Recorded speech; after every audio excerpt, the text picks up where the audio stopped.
Now, we know that Jamaica is a reactive place instead of being proactive with anything of importance.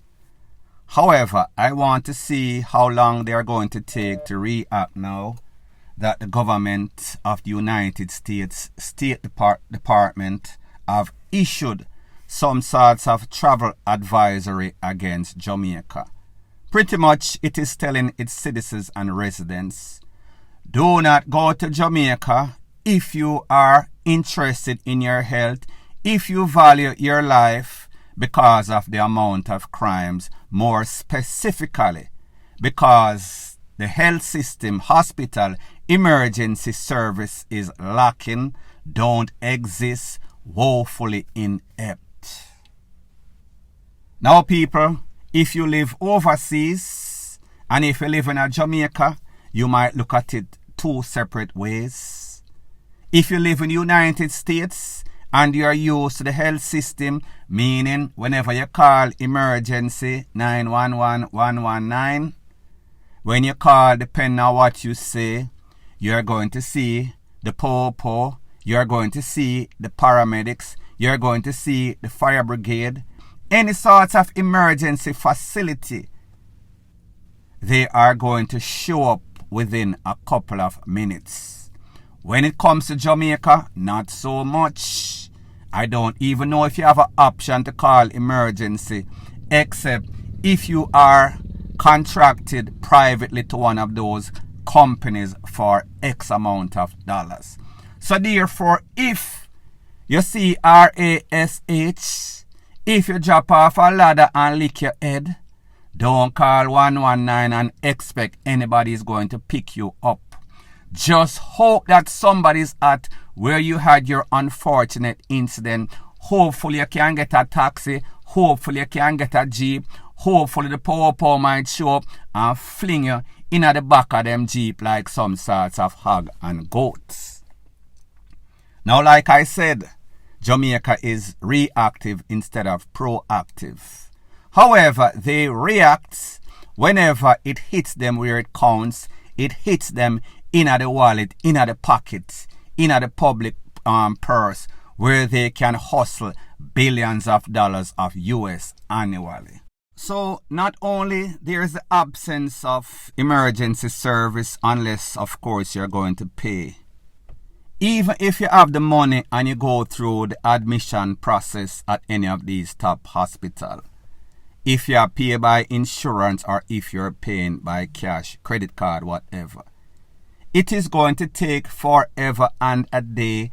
It is a very slow and tedious process, meaning that you might end up DEAD before you get admitted, before you actually see the doctors. And then sometimes the doctors are off. Sometimes the doctor is not going to come in until in at the midnight. People like me say, you could end up losing your life just waiting for attention. Not to mention if your choices or option is not feasible, meaning you don't have the cash. If you go to one of those not so fine public facility as in KPH or any place like that, you are going to witness, you are going to see the lack of professionalism, the lack of sympathy, the lack of patience for patients, and that is somebody that is living locally. If you go to a facility in the United States considered to be an emergency place, you are actually going to get served because people care for your life. People take your life very seriously. Emergency means emergency. There is no other sort of description for emergency. It does not mean wait forever and DIE. So when you hear the State Department putting out these advisories to its citizens or residents, it has a reason, because when you look at the difference in the health service in America, in a first world country versus Jamaica, it is like night and day.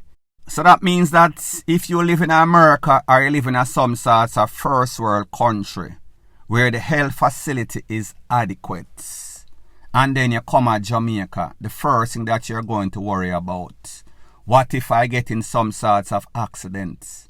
What if I am badly hurt? Isn't it easier to jump on a plane?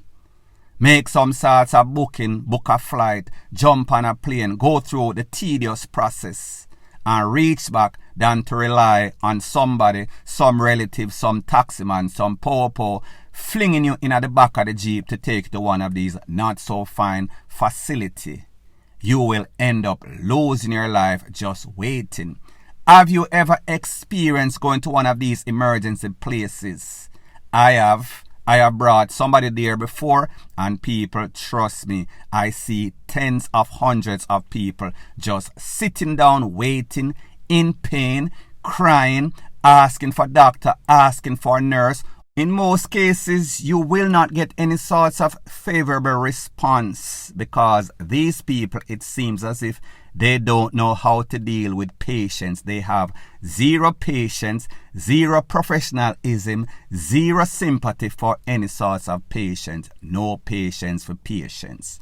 And this is the very disturbing facts. Even if you go to one of those 5 to 7 star hotels in Jamaica, if you get sick, if you drop and lick your head, you will have to pay for some sorts of private facility outside of that facility. That is very expensive. That also is just as bad. Well, maybe not as bad. It is as close to home as you can get if you live in a first world country. So therefore, when you hear your Prime Minister bragging about the hospital that he's going to build in Spanish Town or Portmore, people, that is just mouth talk, that is just going for political points, that is just because he knows that he is getting loans from the United States, he is getting grants from the UK, he is also going to hustle. They are going to give these contracts to their friends and they are going to get some sorts of kickback. So it is not because they are concerned about the well-being and health of its citizens or residents. It is because they know that something is in it for them. They have zero concern. However, when the goose that lays the golden egg starts to complain, we might get some sorts of favorable response, and then again, maybe not, because this government and these relevant authority, let's face it, they are worthless, they are hopeless. Their decisions is never based on the best interests of Jamaicans, residents and citizens. So therefore, they don't give a FUCK what America has to say, unless of course it is going to affect their bottom line. That is the bottom line, point blank and period.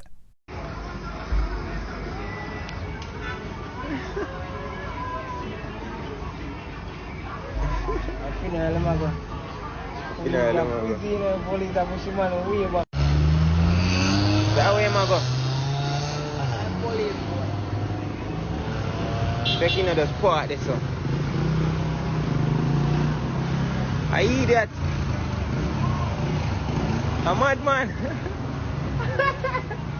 A madman to Bumbukla. Brother, I'm gonna park right this one. And hear what I say. What the fuck me I go back so far ago? Alright, so I reverse it.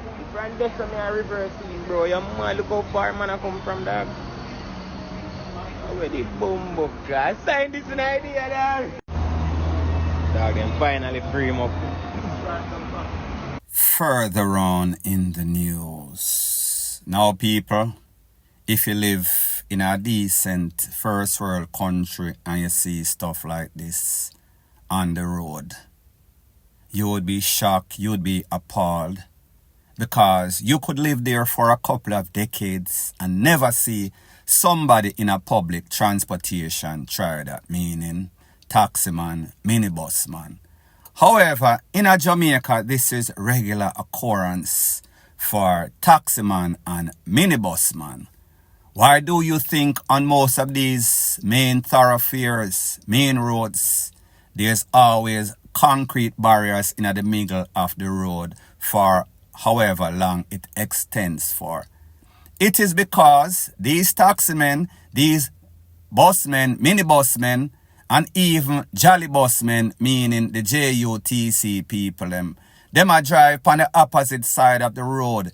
If there's any sort of road congestion, They decide that, listen, me have things to do, me can't wait, so therefore I am taking it on the opposite side of the road, coming into incoming traffic on the opposite side of the road.